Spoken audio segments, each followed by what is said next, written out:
또 하나가 지금 빅텐트를 이제 얘기하는데 이제 당 지도부에서는 뭐 아무래도 그 생각을 하는 것 같아요. 이걸 일단 예선 취급을 하고 결선은 따로 있다라고 하고 내심으로는 이제 한덕수 총리의 출마를 준비하고 있는 것 같거든요. 사실은 제가 볼 때는 이게 나오는 게 명분이었거든요. 국민들의 66%가 여론조사에 따르면 그분의 출마에 좀 반대하고 있는데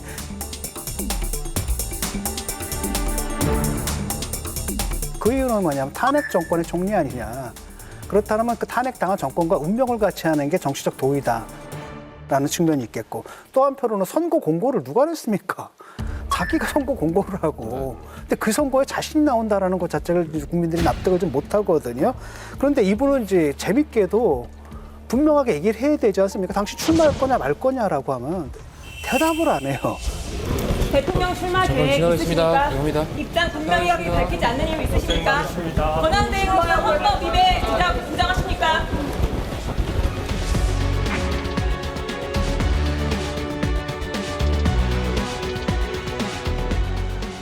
우리 한덕수 권한대행께서는 늘공이죠. 아주 유능하고 다양한 경험을 한 늘공인데 이제 앞을 보고 똑바로 가기 때문에 뭐 옆에 누가 말하는 것들에 대해서는 잘 눈을 안 돌릴 것이다 이렇게 보고 있습니다만은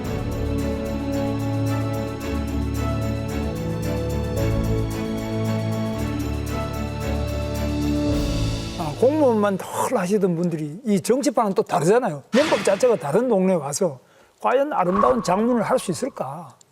이 또 험한 그 비난과 온갖 풍파를 이겨낼 수 있을까? 그 결단이 과거의 반기문 총장처럼 이게 또 며칠 가다가 또 허물어지면 그때는 또 어떻게 할 거냐.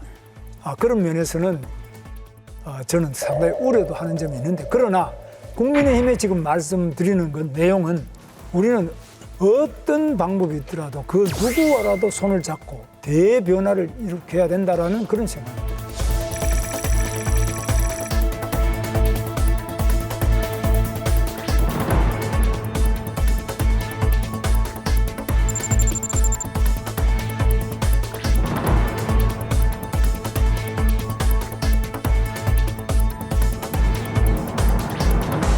그런데 김문수 캠프에서 유의해야 될 게 뭐냐면 지금 한덕수 총리가 출마할 가능성이 90%라고 얘기하시는 분이 캠프에서 주요 역할을 맡고 있습니다.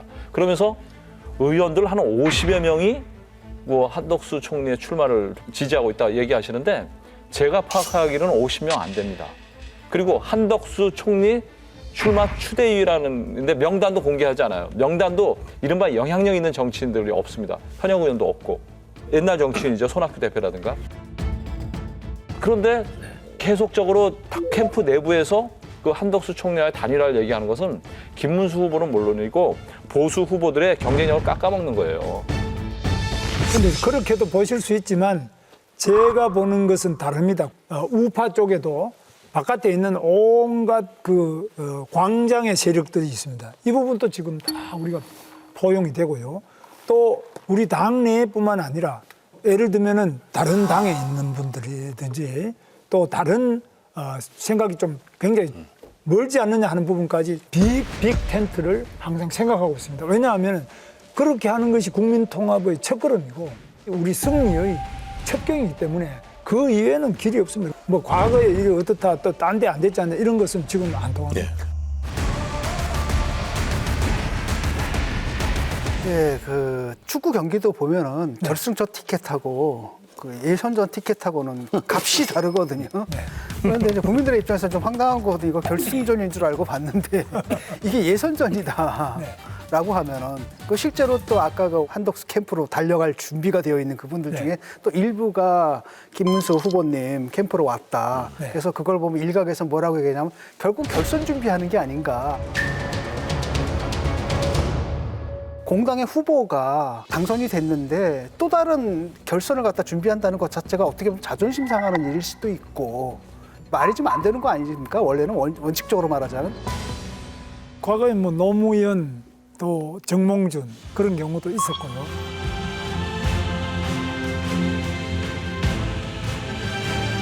또 DJP도 서로 다른 부분들이 합쳐가지고 성공한 케이스죠.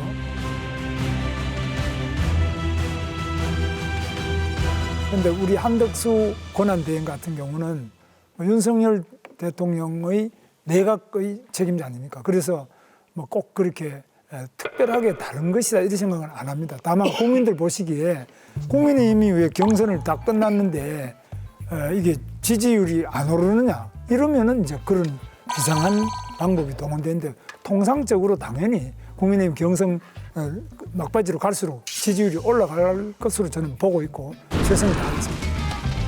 이 단일화란 게 DJP나 정몽준 노무현 단일화 이걸 말씀하셨지만 각자 최선을 다하고 끝까지 가서 이 도저히 안 되겠다 싶을 때 정말 할까 말까 국민들 보시기에 이 긴장감이 있었어요.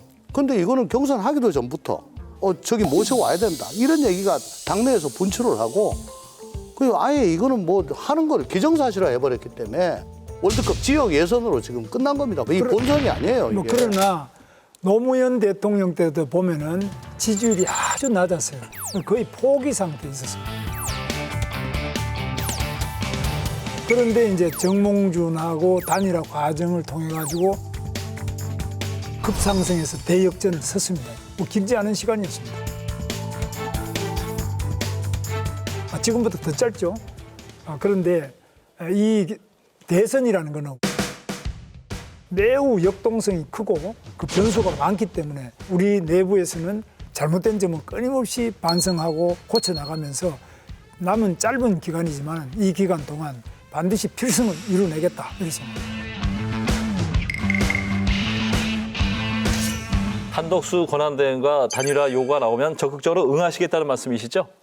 저는 뭐 당연히 네. 누구 알아도 과거에 노무현 정몽준 때도 그때 말이 많았지 않습니까? 그러나 그걸 응해가지고 자기들이 이겼다. 다 진다고 했는데 이겼지 않습니까? 그래서 지금 정치는 그런 것이라고. 그런데 한덕수 총리 그 출마로는 보수 후보들의 지지를 깎아먹는 겁니다. 지금 민주당 같은 경우는 이재명 후보 상대로 부대명이라고 얘기 나오잖아요. 김동연, 김경수가 들러리라고 그러는데 한덕수 총리 대망론은 김문수 후보를 비롯해서 많은 후보들을 들러리 세우는 겁니다. 그 근거가 뭐냐면 여론조사를 해보면 보수층과 영남층의 응답률이 낮아요. 그 이유가 뭐냐면 여전히 보수의 후보는 누군가 하고 관망하고 있다는 거거든요. 그래서 한덕수 총리는 빨리 결정되지 않으면 보수 후보들의 잠재력을 계속 깎아먹는 오히려 빅텐트가 아니라 스몰 텐트로 몰고 가는 그런 역효과가 날 겁니다. 그 권영세 비대위원장이 최근에 그런 말씀하셨거든요. 우리 당의 문은 다시 열렸다. 네.